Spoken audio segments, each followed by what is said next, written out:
Mid day meal तो आपने बचपन में खाया ही होगा। अब इससे रिलेटेड एक ऐसा डेटा आया है जो आपको चौंका सकता है। जी हाँ, दरअसल 24 राज्यों केंद्र शासित प्रदेशों में 36 लाख से अधिक बच्चे मिड डे मील योजना से एक वर्ष में बाहर हो गए। ये आंकड़े 2025-26 की प्रोजेक्ट अप्रूवल बोर्ड की बैठकों की मिनट्स ऑफ मिनट्स में सामने आए हैं। मिड डे मील योजना को पीएम पोषण की योजना के नाम से अभी जाना जाता है।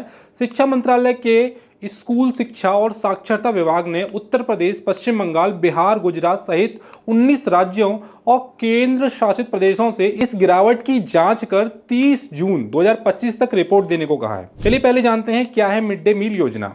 इस योजना के जरिए बच्चों को गर्म भोजन दिया जाता है जिसमें अनाज, दाल, सब्जियां और तमाम पोषक तत्व शामिल होते हैं। ये जो योजना है वो 1 से 8वीं तक के स्कूल के बच्चों के लिए पूरे भारत में चलाई जाती है। अब जानते हैं कि ये जो स्कीम है वो क्यों शुरू हुई और कब शुरू हुई। तो बच्चों के स्कूलों में नामांकन को, उपस्थिति को और टिकाव को बढ़ाने, साथ ही उनके पोषण स्तर को सुधारने के उद्देश्य से 15 अगस्त 1995 को इस योजना की शुरुआत की गई थी। अभी इसे 2021 के बाद पीएम पोषण योजना के नाम से जाना जाता है।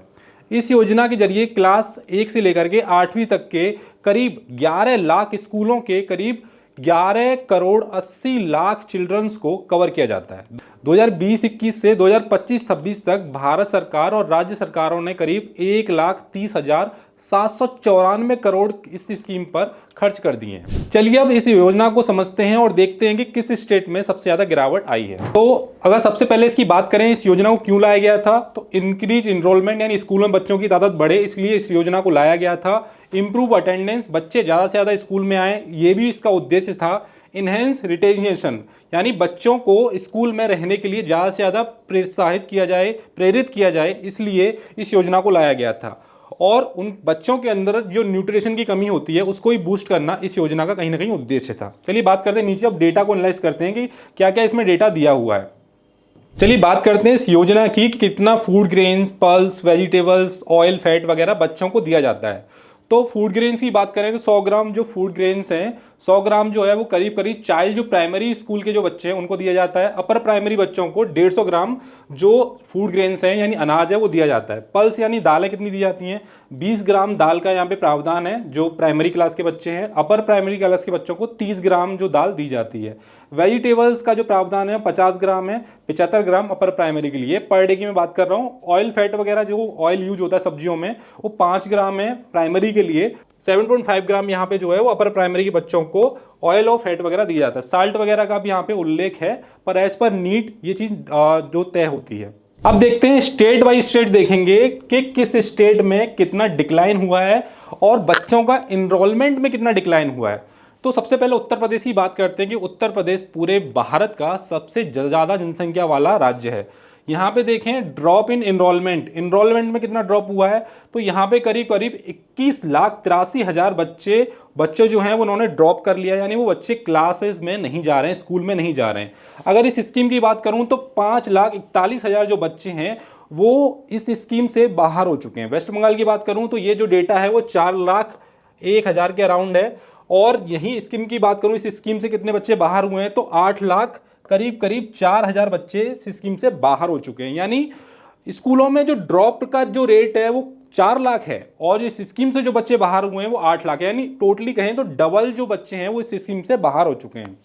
बिहार की बात करूं तो बिहार में क्या कंडीशन है, इनरोलमेंट जो रेट है, इनरोलमेंट की जो संख्या है वो 6,14,000 के अराउंड है। वहीं इस स्कीम से कितने बच्चे बाहर हुए हैं, वो 4,91,000 जो बच्चे हैं वो इस स्कीम से बाहर हो चुके हैं। राजस्थान में जो आंकड़ा है वो 5,64,000 का है। वहीं जो इस स्कीम से बाहर होने का जो डेटा है वो है 3,27,000। अब बात करते हैं नॉर्थ ईस्ट और साउथ की जो स्टेट है उनकी।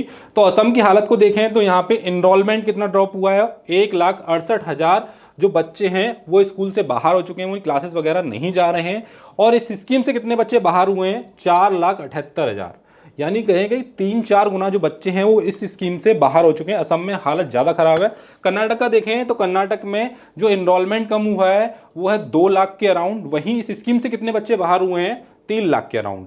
तमिलनाडु का डेटा देखें, तमिलनाडु में 1,65,000 जो बच्चे हैं उन्होंने इनरोलमेंट उनका ड्रॉप हुआ है, यानी क्लासेस नहीं जा रहे हैं, स्कूलों में इनरोलमेंट नहीं है उनका। और इस स्कीम से कितने बच्चे बाहर हुए हैं, 1,93,000 जो बच्चे हैं वो इस स्कीम से बाहर हो चुके हैं। चलिए और डेटा का एनालाइज करते हैं और अदर स्टेट में जाते हैं। तो गुजरात में ड्रॉप इन इनरोलमेंट का जो डेटा है वो 89,000 के अराउंड है, यानी 80,000 के अराउंड क्लासेस में स्कूल में ड्रॉप हुआ है, इनरोलमेंट कम हुए हैं बच्चों के। और इस स्कीम से जो बच्चे बाहर हुए हैं वो 1,35,000 जो बच्चे हैं वो इस स्कीम से बाहर हो चुके हैं। यानी कहें यहाँ पे भी डबल जो आंकड़ा है वो देखने को आपको मिल जाएगा। दिल्ली यानी भारत की राजधानी दिल्ली की क्या हालत है, जो बच्चों का इनरोलमेंट है स्कूलों में, जो सरकारी स्कूलों की बात कर रहा हूँ, 1,05,000 के अराउंड है और इस स्कीम से बच्चे बाहर हुए हैं 97,000। यानी कहें कि जितने बच्चे यहाँ पे इनरोलमेंट जिनका बच्चों कम हुआ है उतना ही इस स्कीम से बच्चे बाहर हो चुके हैं। पंजाब की हालत यह है कि 60,000 बच्चे यहाँ दिया हुआ है और स्कीम से बाहर हुए हैं 74,000 बच्चे।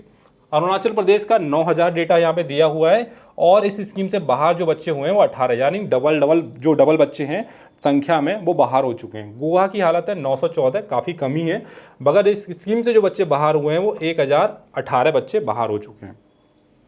हिमाचल प्रदेश का डेटा देखूं तो हिमाचल प्रदेश से 50,469, वहीं इस स्कीम से जो बच्चे बाहर हुए हैं वो 34,809 जो बच्चे हैं वो इस स्कीम से बाहर हो चुके हैं। केरला का डेटा देखूं, केरला इंडिया का सबसे ज़्यादा शिक्षित राज्यों में आता है। इसका जो ड्रॉप इनरोलमेंट जो रेट है, जो संख्या है वो 54,487 के अराउंड है। वहीं इस स्कीम से जो बच्चे बाहर हुए हैं वो 65,000 के अराउंड जो बच्चे हैं वो बाहर हो चुके हैं। मणिपुर चलते हैं, मणिपुर में जो ड्रॉप इनरोलमेंट रेट है वो 2,000 है, वहीं इस स्कीम से जो बच्चे बाहर हुए हैं वो 5,000, यानी अगर संख्या तो कम ही है पर यहाँ पे भी जो रेट है वो डबल है।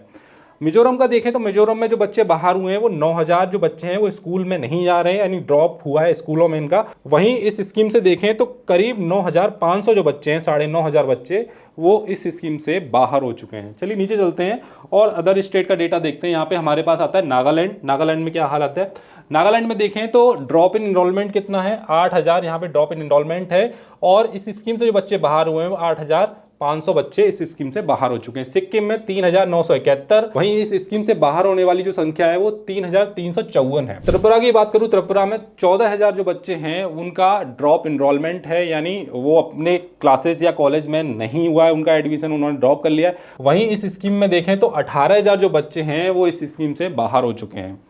इसी तरीके से आप देखें तो अंडमान निकोबार का डेटा है, चंडीगढ़ जो हमारी यूनियन टेरिटरी है, दमन एंड दीप, पांडुचेरी, जम्मू एंड कश्मीर। वहीं ड्रॉप रेट की बात करूंगी, ड्रॉप संख्या की बात करूं तो स्कूलों में 47,12,153 जो बच्चे हैं उन्होंने इनरोलमेंट अपना कम कर लिया है, वो इनरोलमेंट नहीं हुआ है, उनका टोटल ड्रॉप हुआ है। वहीं इस स्कीम से जो बच्चे बाहर हुए हैं वो 36,34,359 जो नंबर है वो इस स्कीम से बाहर होने वालों का है। तो इस तरीके से आपने देखा 36 लाख बच्चे इस स्कीम से बाहर हो चुके हैं और सरकार ने तमाम जो स्टेट हैं, 24 स्टेट हैं और यूनियन टेरिटरी, उनसे जवाब मांगा है 30 जून तक। उन्हें जवाब देना पड़ेगा कि ये जो संख्या है इस स्कीम से बाहर होने वाले बच्चों की वो इतनी ज़्यादा क्यों है। तो आज की वीडियो में इतना ही, देखते रहिए करियर्स 360।